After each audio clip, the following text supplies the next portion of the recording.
up, guys? I'm Ethan. This is George. This is Power Ranger Paintball. Today we're going to be diving into an autococker that Ethan got. It's a 2K2 WPG. WGP. Summer edition, yeah, WGP, that's what I said. Pro stuff. Yep. Anyway, so we're just going to be talking about the upgrades he's put in it and just certain stuff in the autococker world. Now, we don't say that we're autococker or pump players or anything like that, but it's a gun that we think is cool, and he picked it up for that reason, and we think it's something that needs some light shedding on it. Yeah, I'll explain to you guys why they're important, what started out, why they even started out, and why you should really respect them if you ever see them on the field. Alright, first I'd just like to say, what is an autococker? Well, an autococker, I would have to say, is the very first speedball gun. And what's so unique about it is it automatically recocks itself using this unique system up here and over here.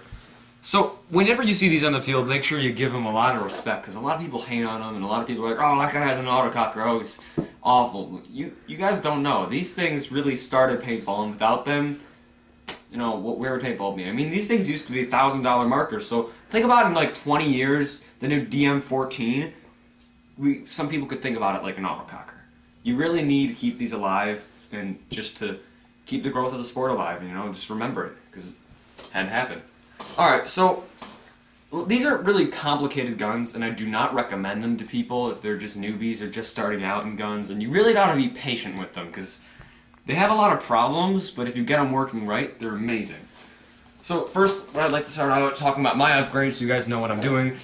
Right here is a stock WGP Pro Stock body, right here in the grip, in the frame right here, trigger frame. That's really the only thing I have stock on this gun. In here I have a Shock Tech bolt, and I have a Shock Tech front block kit, which includes everything you need. You have your three-way over here, LPR, all that kind of stuff. Yeah, this is stock rammer. I forgot I also have that stock. These are die sticky grips. This is a Shock Tech drop forward, and this is a 32 degrees ASA with a gauge, and this is also a Vigilante air regulator. So, just so you know, this is not what you would find on a stock one, but if you really upgrade these can become amazing guns. Okay, so now I'm going to talk about how does it work and why. So, when I pull the trigger here, I want you guys to watch this. So, see that right there? It just cocked itself. Pulled it back. You're cocked and ready to fire. Next time you pull the trigger, it shoots. Now the ball's loaded into the chamber, and it cocked and it pushes it up here. So when you guys use autocockers, the ball's going to be right here, and if you don't have a correct paint to barrel size match, you'll get a lot of rollouts. So you really want to make sure that you have the right paint to bore size match, and it's not going to roll out. Otherwise it will, and that'll be bad. So I'm going to do it again so you guys can watch. Fire. This thing shoots back. The bolt comes back. Over here, this is open. Then you close it, and it recocks itself. Alright, and just like that. Now I want to talk about something called timing. A lot of people talk about, oh, it's so hard to time an autococker and stuff like that. It's really not that difficult. So I don't know if you could see inside here. You can see the bolt right on the inside there. I'm not sure if you can see that, but when I pull it back like this, the bolt is no longer there, hopefully, right? Not there anymore. That's a good thing. What timing is, the bolt is compared to the feed neck. So, if I have no air in this gun, and I'm just trying to time it correctly, because you time it without air, what you want to do is, here, I can actually show this. What you want to do, really, is empty out all the air from the autococker. You do not want to have any air in this. We're editing this out. Okay, so, right here, you're going to see that when you pull back the bolt, you can see the bolt is right there. You want to pull it back, and you're going to pull it back, you're going to start to pull it back, and then you're going to hear a little click. Hear that? I'll do it again. There's the click. Hopefully, when you hear that click, you want the bolt to be completely out of the breech. You don't want it to be there anymore. And to adjust that, like here, I'll show you. Sometimes these will be screwed. What you want to do, really, is empty out all the air from the autococker. You do not want to have any air in this. We're editing this out.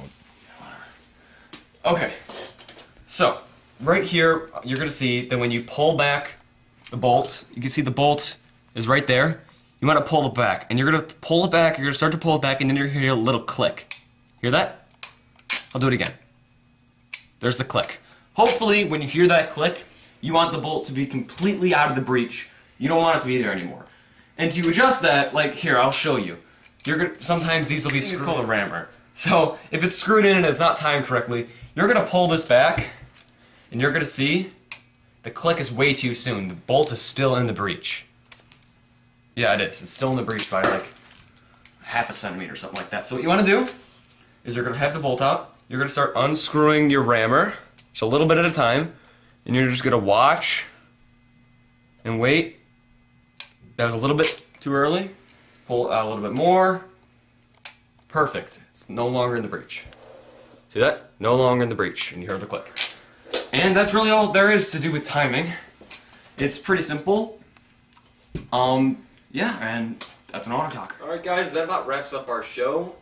We're excited here at Power Ranger Paintball to be introducing some new guns for you guys. We're going to have George's Empire Sniper and an 08 Ego. We're going to have those shows up soon.